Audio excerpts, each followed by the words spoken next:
Alright, here we go. Today I'm going to tell you about the first suicide attempt.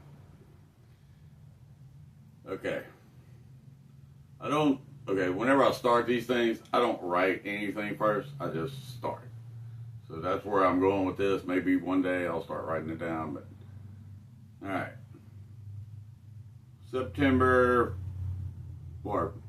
August 31st, 1991. I was going out with this girl, and we ended up breaking up because she cheated on me with one of my best friends. But back then, I just blew that kind of stuff off, right? And then one day, we were playing a big old party and stuff, and I had to go to work and everything. And whenever I went to work, I got off work, took 3 hits of Bart Simpson acid. And I got to my friend's house. And as soon as I got there, my buddy that she had cheated on me with, I didn't even know she was going to be there. He brought her there. And so I was like, whatever, I don't even care. And he's like, look, I got your woman, this and that and other. And I was just like, whatever, dude. I don't even care, I was 25. I didn't give a fuck. And so later on, we ended up going to, it was a bar back then. Well, I don't know what you call it, but it was 2010 or 2010 is what we call it in Baton Rouge, Louisiana. So we go over there to the bar. I got Cavariccis on, which ain't normal for me. Wearing Cavariccis and having a good old night. It's actually a rave club before raves were raves, And so I guess you call it a techno club. So I go over there and we're all hanging out and stuff. And so before we even go in, she starts putting the moves on me. And I was just like, but I thought you were with, what's his name? And, well, I was going to say his name, but I'm not doing that. But, so we end up, doing whatever. And then so she ends up telling him, well, I'm with Darren now, so whatever, you gotta go on home, boy. And so we get back to my buddy's house, and we're hanging out and stuff, and my buddy goes and off in the room to pal or whatever, And then so me and her laying there for a little bit. I'm drunk as fuck and tripping on acid big time, And so we're laying there. She waited until I fell asleep, right? And then she snuck off in the room with him, and I was just like, what the fuck is this? I said, is this the way life's gonna be? There ain't no way I'm dealing with this crap. And see, I had already been suicidal, It's kind of fucking put me over the edge, And so I had like a spot that I was planning on, like if I ever tried to commit suicide, there was this spot. And I said, I just run right off that motherfucker and hit that fucking girder, which is exactly what I did. And there's a point when you can say, I'm not doing this, I'm not doing this. And then you stop yourself. And then at that same moment, you're either like, hit the gas or hit the brakes. I hit the fucking gas. I fucking ran through that motherfucking girder, ended up in a fucking ditch. And as I'm laying there, realizing I failed in my mission to commit suicide, I'm just feeling dumb as fuck. And see, that's the part that nobody talks about. You have this grand illusion of just your life being over. And then you fail.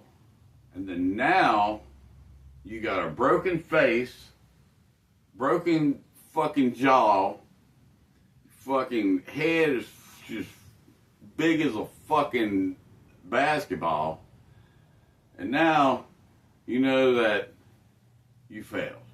and it sucks. It is like the worst feeling in the world. And then, as I'm laying there, these people come over here. They were apparently, it was a birthday party, a child's birthday party on the other side of the ditch that I ran into. So all the parents come running out, and they're checking on me, and they're making sure I'm okay and everything. And I mentioned my mother's name. They said, who can we call? And so I mentioned my mother's name. And the lady says, oh my God, it's Darren. She knew who I was. I mean, that is just crazy. Just that right there. Because apparently she worked with my mom, you know. And I actually knew who she was, but I didn't open my eyes. Because I was just, I don't know. It's a certain thing. You failed. Now you look stupid. And now you're all fucked up, you know? So, that was the first time that I ever tried to commit suicide. I had thought about it, and I grandized it in my brain, and I thought for sure it was going to happen. But when I took that little Volkswagen that I loved so much, I went and put as much money. I had like $10, and back then that was a lot. I went and filled my gas tank up, just because in a Volkswagen, the gas tank's in the front. So I figured I'd probably explode or something. I'm so thankful that didn't happen, and nothing happened with the kids. I didn't hit anybody or anything like that. Thank God for that ditch. But that was the first time, and after that, it's like there's something missing, you know? Like you didn't quite accomplish what you were trying to accomplish. And so now you start thinking either never do it again, which is the way I should have went, but instead I felt it was an unfinished business kind of thing. And you try to distract yourself from it. You know, you try to go through all the crap and try to figure it out. And then you really get no sympathy from your people, you know, which is different than nowadays. People will give you sympathy just to say they give you sympathy or whatever for whatever you do, whatever bad stuff you do. But don't ever think that if you try to commit suicide, that it's actually going to happen. Because I'm going to tell you right now, there are things that are way worse that can happen if you fail. Because, see, if I would have just blown that shit off and just went to my house, I actually passed my house. I mean, I was 3 minutes from my house. If I would have just went to my house, went in there and passed out, everything would have been fine. I would have still had my little Volkswagen. I wouldn't have crushed it into a fucking block, you know?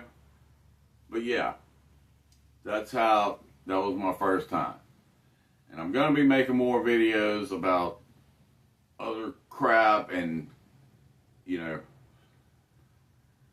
drug addiction, major thing in my life. I will be talking a lot about drug addiction and stuff like that. But stay tuned. Have a great day.